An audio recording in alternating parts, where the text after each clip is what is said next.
want to share with you Tom Antion's dad's memorial list that he sent me in 2004.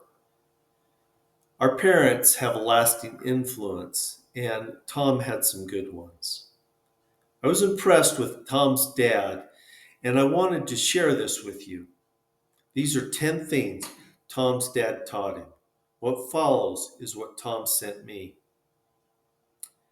Leadership skill number one: build it strong. Dad would build things more sturdy than they needed to be. He knew that whenever he built, it would stand up. This applied to character traits and real hammer and nail construction. When I was 16 years old, a drunk driver doing nearly 100 miles an hour ran his car off the road, smashing it into the corner of our living room. I was the only one in the room when it exploded around me. Had this been a normally built house, the car would have burst through the wall and killed me. Leadership skill number two: don't take shortcuts. Dad was an electrician by trade.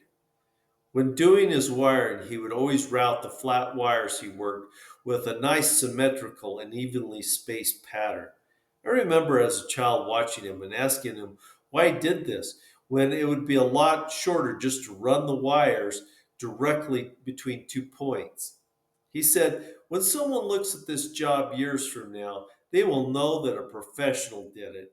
And if they ever have trouble, they'll be able to track down the problem easier because I did a nice, neat job. I can't remember Dad ever being out of work one day in my whole life. When everyone else was laid off, he was always in demand. Leadership skill number three: don't waste things or people. Think a rock isn't worth much? At the age of 73, Dad purchased some used lumber that someone had advertised in the paper. When he went to pick it up, he saw a large number of boulders in the front yard of the place where he bought the lumber. He asked what they were going to do with the boulders, and the man said, I just want to get them out of here. Dad spent 2 weeks hauling them back to our house and another 2 months cutting them up with a chisel and hammer.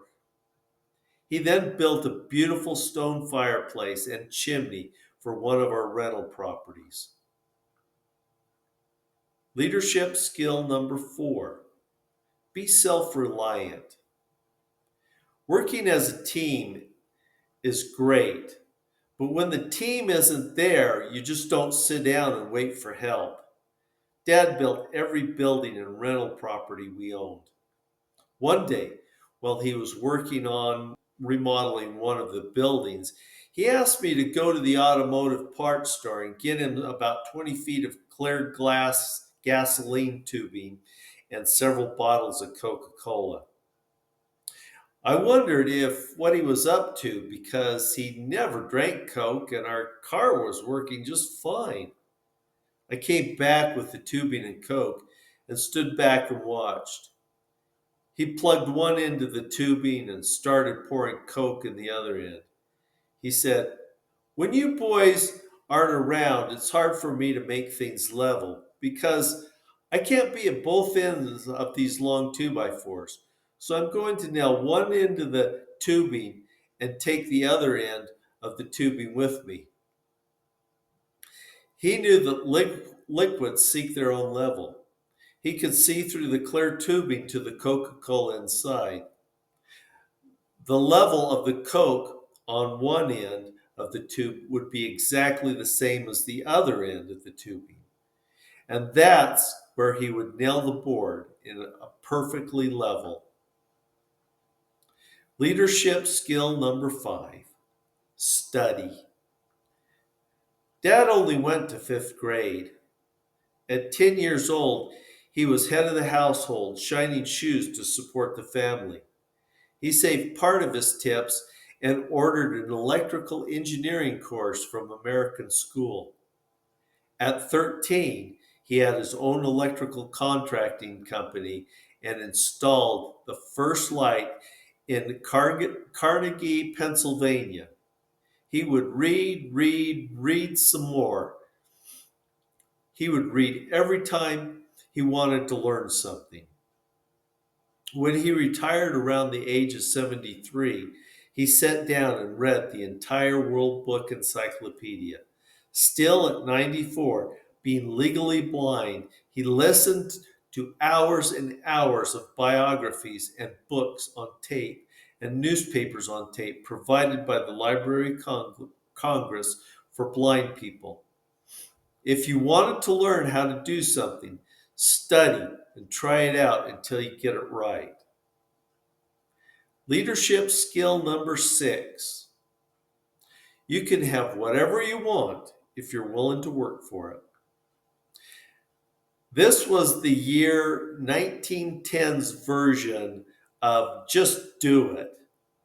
I don't want you to think I wasn't given lots of things by my parents, because I was. But the most valuable thing that I was conditioned from a very young age was that the world didn't owe me a living. I had to earn it. I got serious work ethic, and I was always carrying it with me. If I want something, I go after it. I don't step on people to get whatever it is, and I won't cheat or steal, but I will work until I get it or don't want it anymore. This would be foreign language to many of the youth today. Leadership skill number 7.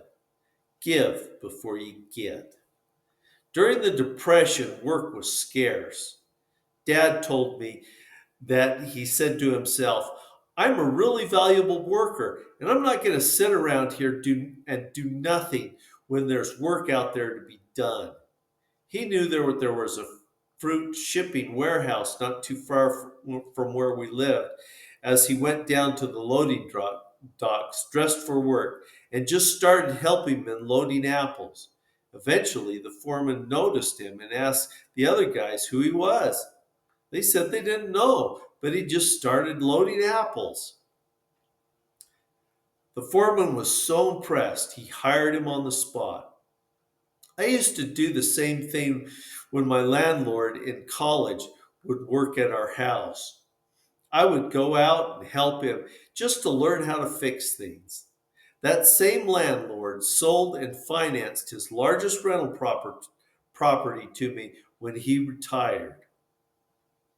Leadership skill number 8. You can overcome obstacles. I have a visual that I used in a segment of a program I called You Are Unstoppable.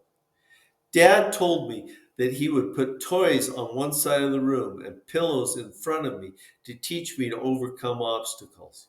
I still figure out ways to get things done. Years ago, I lost everything and was totally broke, sleeping on a mattress in a vacant house, injured and unable to walk, and living off of credit cards. The most powerful feeling burned inside me to overcome this obstacle, which I did by coming up with an idea for a unique entertainment company that in turn helped launch my speaking career. Leadership skill number 9. Stick by your spouse. My dad stuck by my mother, even when, as a know it all teenager, I knew she was clearly wrong. Maybe that's why they made it 57 plus years. Leadership skill number 10. Risk everything for something really worthwhile. Did you ever wonder why so many people don't achieve their goals? They always give themselves easy outs, so if the going gets tough, they bail. Around 1946, with a house full of kids and more on the way, Dad took every nickel he had, went 50 miles out of town, and bought 157 acres of land, a bulldozer, and enough fuel to run it. He built a truck stop and a motel, and eventually warehouses, rental cottages, and our house at National Route 40, 1 mile east of Claysville, Pennsylvania. His work can still be seen there today. I am influenced by what I hear, see, and read. I take it in, mix it around a bit, and spew some of it back out. Sometimes I add chocolate sauce with a cherry on top. My notes are the same. I read, but might come up with more of a conclusion than the author intended.